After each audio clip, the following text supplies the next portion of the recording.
ডলির সম্মান বাঁচিয়ে শেষ মুহূর্তে সম্রাটের সাথে বিয়ে ভেস্তে বিচ্চুর সাথে ডলির বিয়ে দিল সুধা।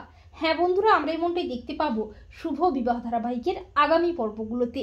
ডলির বিয়ের আয়োজন শুরু হয়ে যায়, ডলি কোণে বেশে সেজে ওঠে। তবে ডলির কোনো মতেই ইচ্ছে থাকে না সম্রাটকে বিয়ে করার, কিন্তু ঠাম্মির চাপে পড়ে বাধ্য হয়ে বিয়েতে রাজি হয় ডলি। এরপর সম্রাট বর বেশে ছাদনাতলায় হাজির হয়।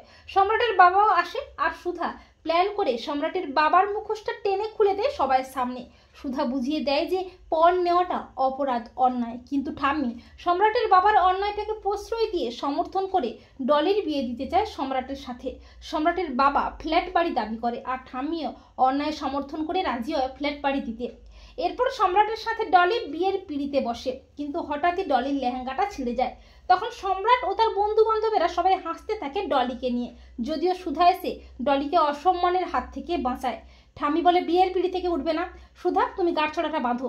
সুধা ডলিকে বলে, ডলি তুমি নিজেকে ছোট করো না, কারো অপমান অসম্মান মুখ বুঝে সহ্য করো না। তোমার মতামতটা তুমি জানাও, এভাবে জীবনটা নষ্ট করে দিও না ডলি। তখন ডলি চিৎকার করে বলে, আমি এ বিয়ে করবো না। ডলির কথা সবাই চমকে ওঠে। ঠাম্মি বলে, ডলি দিদিভাই তুমি এসব কি বলছো? তখন ডলি বলে, সম্রাটের মতো নিচু মানসিকতার জানোয়ারের সাথে আমি সারাটা জীবন কাটাতে পারবো না ঠাম্মি। যে মেয়েদের সম্মান দিতে জানে না তাকে আমি বিয়ে করতে পারবো না।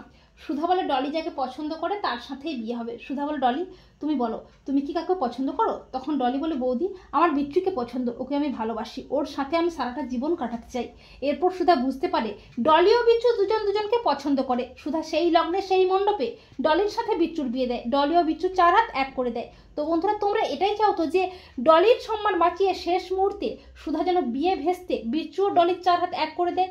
কমেন্ট করে এক্ষুনি জানিয়ে দাও তোমাদের মতামতটি।